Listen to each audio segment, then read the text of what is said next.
Hey guys, we're here on the Gettysburg battlefield talking about a general who shot his wife's lover, who sent his leg to the U.S. Army Medical Museum for display, and neither of those rank as the boldest move he made in his career. This is the story of Dan Sickles and his mark on history. Hey guys, we're here on the Gettysburg battlefield with an actual signature of Major General Dan Sickles. Now, Sickles is ordered by Union Commander of the Army of the Potomac, General George Gordon Meade, who's in charge here of the Union forces, to cover the Round Tops. But Sickles, kind of thinking back to Chancellorsville and seeing this piece of high ground around the area of the Peach Orchard, wanted to position the 3rd Corps there. He wanted to avoid another Hazel Grove altogether and basically not yield the high ground to the Confederate forces. So he moves his corps out and positions them out by the Peach Orchard along the Emmitsburg Road. Now, by the time Meade notices the 3rd Corps well out of position, it's too late to correct it. The Confederates pounce at the opportunity, and divisions under Lafayette McLaws, as well as John Bell Hood and Longstreet's 1st Corps, smash into the 3rd Corps here, the Union Army. Now, this corps gets nearly overrun. In fact, Dan Sickles has a cannonball that smashes into his leg, which has to be amputated.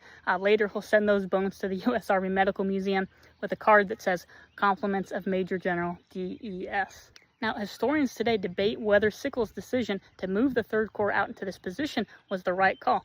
Nevertheless, Dan Sickles earned the Medal of Honor for his action. Another crazy fact about Sickles is that before the war, he was a prominent politician in New York. In fact, him and his wife would throw these lavish parties in Washington, D.C.